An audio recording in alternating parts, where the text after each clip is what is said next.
Why everyone wants to be like everybody else. Let's talk about the bandwagon effect. You're watching Making Sense with Robbie? Let's get started. So I have this friend who I've been talking about Bitcoin to for years. He's even told me stories about one of his friends who was really into it. And it's just something that we've talked about. It's something that we've kind of talked about why it exists, why it's important, and why people might want to buy it. And for a really long time, he was against it. He always said, oh, it doesn't make sense. I don't believe in it. I don't want to get it. I don't want to do what The other day, I got a message from him, and he asked me how to buy Bitcoin. And then he told me that he was concerned about inflation, and he wanted to buy Bitcoin.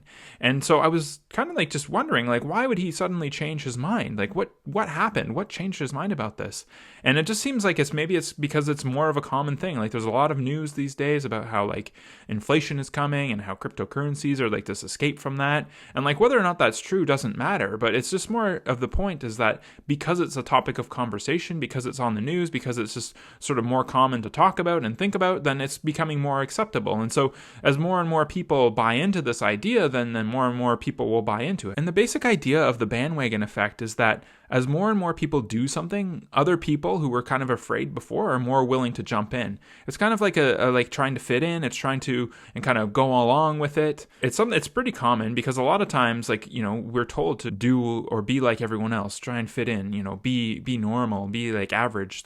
Those things are kind of weird things to say, but in a sense, they are kind of the cultural pressure is on us to sort of follow the rules and fit in and be like everybody else. When I was younger, my brother used to be a huge fan of the local sports team, and he used to watch every single game. He would always follow the stats. He would know everything there was to know about the team. But then, once the playoffs came, and then, they started talking about it more on, the regular news, or, if my parents started to be curious, or, if it's just people who weren't usually interested in it started to talk about it, he'd be like, oh, they're just bandwagon fans. They don't actually like the local sports team.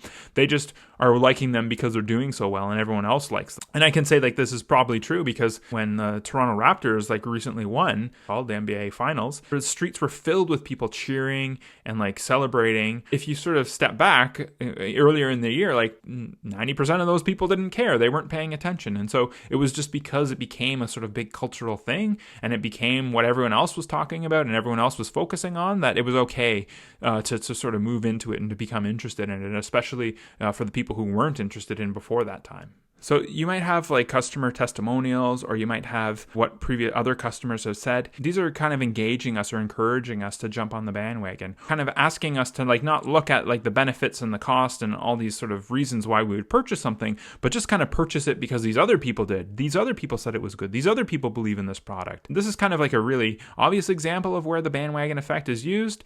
When an idea is really early, you might not hear about it, but once it becomes something that you're kind of supposed to believe in, there'll be more and more stories that are pushing it. There are more and more people encouraging you to take it seriously when people are trying to convince other people to take actions. They'll say well, everyone's doing it, or 90% of people have done this, or 90% are on board with this idea. And it's about kind of trying to convince people that because most other people are doing it, that they should just go along with it. And it's at the same time, right? It's not asking us to be rational. It's not asking us to be reasonable. It's not even asking us to look at the facts. It's just asking us to go along with the crowd, just do the same thing as everyone else is doing.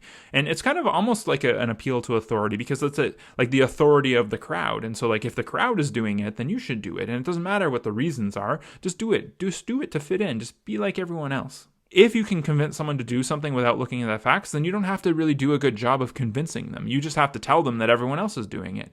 And so this is kind of a reason why this is a common thing and why it sort of works in marketing. And marketing doesn't have to be selling products. It can be selling ideas. It can be selling behaviors. If you can convince people that most other people are already doing something, that they already believe in something, then it's a lot easier to get people to go along with it, to get people to believe in it and to sort of, accept it as the right choice, regardless of what the evidence says. And I remember when I was younger, it used to be a thing that parents would say was all your friends jumped off a bridge, would you? And so this is kind of this idea about the bandwagon effect. It's it's asking you to think of opposite of it, to kind of go against it. Because, when we're kids, oftentimes if we do something bad, our parents will say why did you do that? And you would say, well, Jimmy did it and Timmy did it, so I did it too. And so that's kind of using bandwagon as as an excuse. It's if you can justify to yourself, well, everyone else did it, then it's okay for me to do it. Then that's kind of an example of how this bandwagon effect works, is that like when people that we trust and respect or that we believe in do something, then we might just go along and do it even if we know that it's not the right thing to do, even though we know that we shouldn't do it. We might just do it because everyone else is doing it. And it's okay to do that sometimes. It's like, sometimes it's justified, sometimes it's all right. But like the idea here, or the important thing is that it's depending on us sort of going with the flow, trusting other people's decision-making skills over our own, and like not thinking rationally, not looking at the evidence, not looking at the facts and making a choice. And in a lot of ways, people don't really want to stand out. And my wife has told me about the saying before. I think it's something like, the nail that sticks out gets hammered. This is like a Japanese saying, but it's also kind of interesting because Japanese culture is a little bit more conformist, or they're more collectivist. And so like people are more willing to fit in. If you do something bad, then you create shame, and not just shame for yourself, but for your family. And so like this is a way of having people sort of go along, people trying to fit in, trying to conform. In some ways it works because like it helps keep their society more peaceful and calm because everyone has these sort of shared beliefs and values, but it also kind of goes against sort of individuality and sort of creativity because it's discouraged, it's gone against. So the bandwagon effect can be beneficial at times, but at the same time, like it can have its negative consequences, especially when people do things that they wouldn't otherwise do and they only do them because everyone else is doing it. Personally, for myself, like when I see a lot of people doing something, that makes me start to think, well, maybe there's something has changed. Maybe this idea isn't so great anymore. Maybe you need to adjust your thinking. Maybe you need to adjust your idea.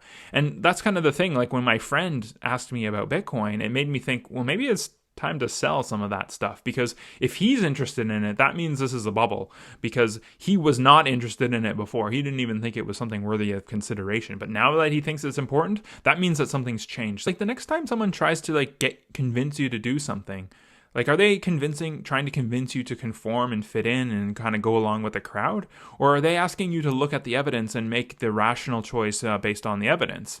And often you might find that a lot of times, like the main ways or big ways that we're sort of persuaded to do things is just about fitting in, about being like everyone else. And so it's always important to think about your motivations, or think about why you're doing something. Are you doing it because you want to fit in, or are you doing it because it's the right thing to do? Don't go along with the bandwagon. Make a decision based on the evidence, make a decision based on the facts, and don't just do things because everyone else is doing them, because everyone else says it's the right thing to do, or everyone else believes in doing it. That's sort of my question for you today. Like, what do you think about the bandwagon effect? Do you try and make rational choices despite sort of what everyone else is doing? Let me know in the comments below. If you found this entertaining or informative, click that like button because I'd really appreciate it. And if you are curious about understanding or making sense of things, but you don't want to be told what to think about them, then click that subscribe button, because that's what I'm here for. You're watching Making Sense with Robbie. Thanks for watching, and we'll talk next time. Goodbye.